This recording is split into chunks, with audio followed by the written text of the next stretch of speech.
Former House Speaker and later Representative Martin Romualdez faced the Independent Commission for Infrastructure or ICI Tuesday morning. In an interview, he said he is ready to share his personal knowledge on the budget process as a former speaker and a former member of the Bicameral Conference Committee. I am ready to give my personal knowledge on the budget process. And while not a member of the bicameral conference committee, I will share any and all information to help determine the truth and to give all the facts and information. I will be here to help in any way to speed up the resolution of the fact-finding investigation of the ICI. According to ICI Executive Director Attorney Brian Hosaka, Romualdez submitted his sworn affidavit. He also explained the budget process, ano yung kanyang role as speaker at that time, dun sa paggawa ng budget natin. No?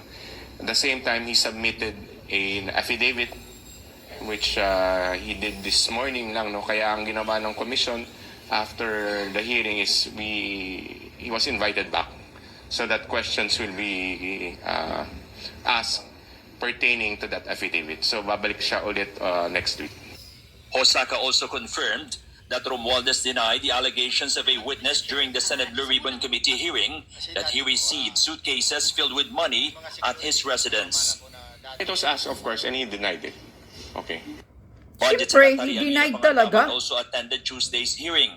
Pangandaman was expected to explain the budget deliberation process of the National Expenditure Program or NEPT.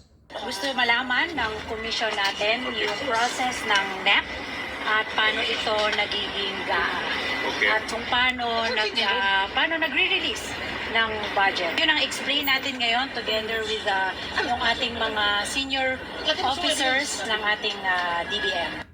To avoid opportunities for corruption, Pangandaman believes each department should have a clear plan on specific projects that need funding.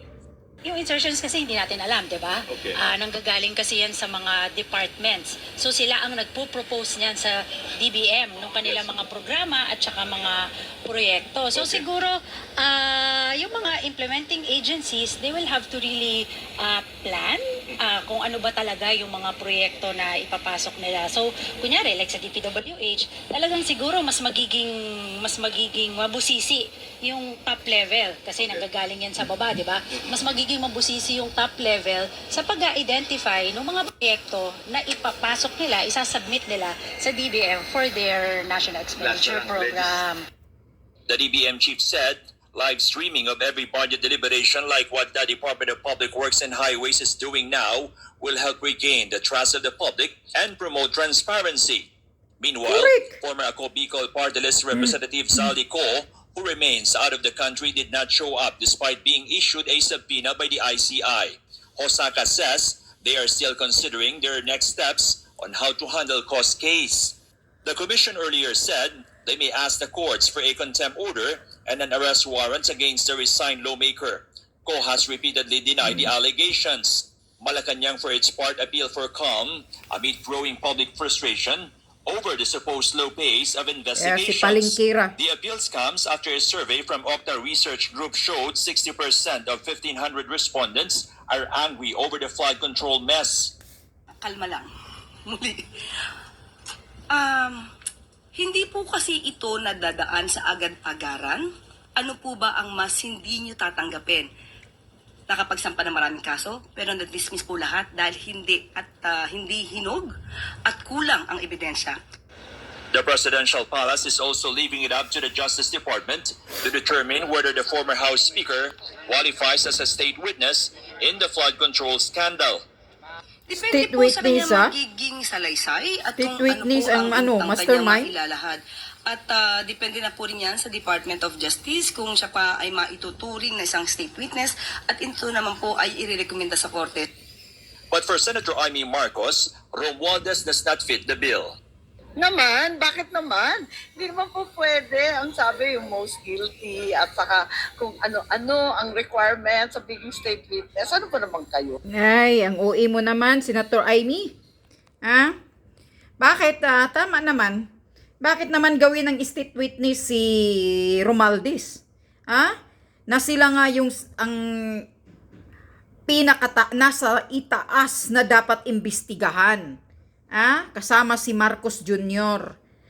Sabi ni Martin Romualdez, willing daw siya mag-submit ng mga information kasi daw hindi daw siya kasama sa BICAM. Kung sino daw yung mga kasali doon sa BICAM. Alright. So, Martin Romualdez, sino? Bilisan mo na. Isabi mo na, sino? Si Lisa Marcos ba?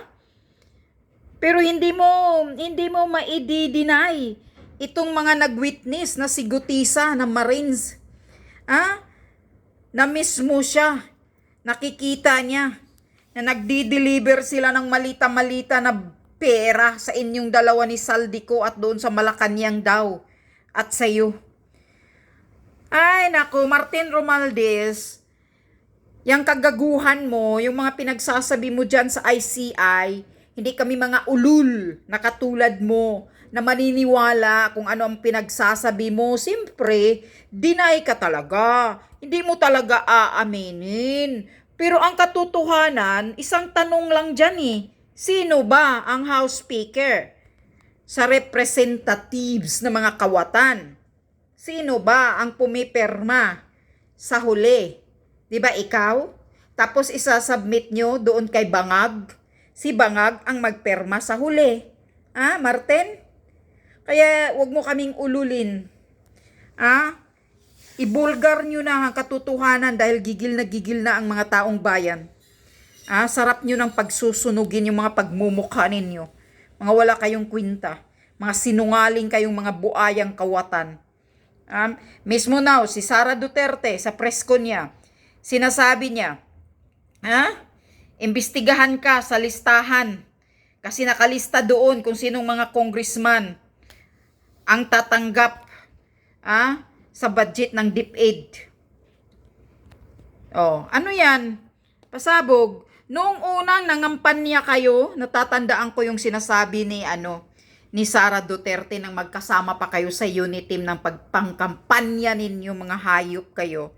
Nagrereklamo ka daw, sabi ni Sara, dahil walang pera. Dahil wala ang budget, kinakamkam ni Lisa Butod ang budget ninyo sa kampanya, pagpangampanya that time.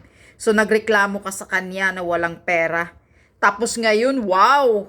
3 years lang, nakaupo bilang congressman. Nakaupo si Bangag. Wala na, ang yaman-yaman mo na Ilang helicopter kaya ang mayroon ka? Ilang jet? Ang yaman-yaman mo na. Bakit nung panahon ni Duterte, nagugutom ba ang pagkabuaya mong dugo, Martin Romualdez? So ngayon na si Bangag na ang nakaupo, grabe ilan ang jet mo, Martin Romualdez? Tinatanong kita. Kaya wag mo kaming gaguhin. Dahil kayo yan. Gusto nyo lang pagtatakpan ang bawat isa sa inyo.